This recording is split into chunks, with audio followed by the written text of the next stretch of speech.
কলকাতা টিভিতে mega coverage, জনগর্জন সভার mega coverage সকাল থেকে তুলে ধরছে। এই মুহূর্তে ধর্মতলায় নিয়ে যাব সত্য সুন্দর ভট্টাচার্য আমাদের সঙ্গে রয়েছেন প্রতিনিধি। সত্য, জনগর্জন সভার আগে ধর্মতলায় এই মুহূর্তে কি ছবি ধরা পড়ছে? দেখো, ইতিমধ্যেই বিভিন্ন জায়গা থেকে মিছিল আসতে শুরু করেছে। যে মমতা বন্দ্যোপাধ্যায়ের ডাকে ব্রিগেডে যে জনগর্জন সভা, সেই সভা লোকসভা নির্বাচনের আগে দলনেত্রী কি বার্তা দেন তা শোনার অপেক্ষায় রয়েছে। এবং তা শোনার জন্য বিভিন্ন জায়গায় কিন্তু এলইডি স্ক্রিন লাগানো হয়েছে।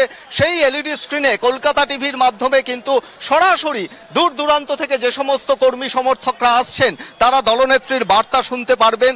এবং সেইখান থেকেই আগামী লোকসভা নির্বাচনে কিভাবে ঐক্যবদ্ধ কেন্দ্রে মানুষের সরকার গঠনের ডাক দিচ্ছেন দলনেত্রী, সেই বার্তাই কিন্তু তারা শুনতে আসছেন। দূর দূরান্ত থেকে যে সমস্ত মানুষজন আসছেন, আমরা দীর্ঘ সময় একেবারেই তাই, দূর দূরান্ত থেকে মানুষজন যারা আসছেন আজকের এই জনগর্জন সভায় উপস্থিত হবেন বলে। আপাতত ধন্যবাদ সত্য তোমাকে।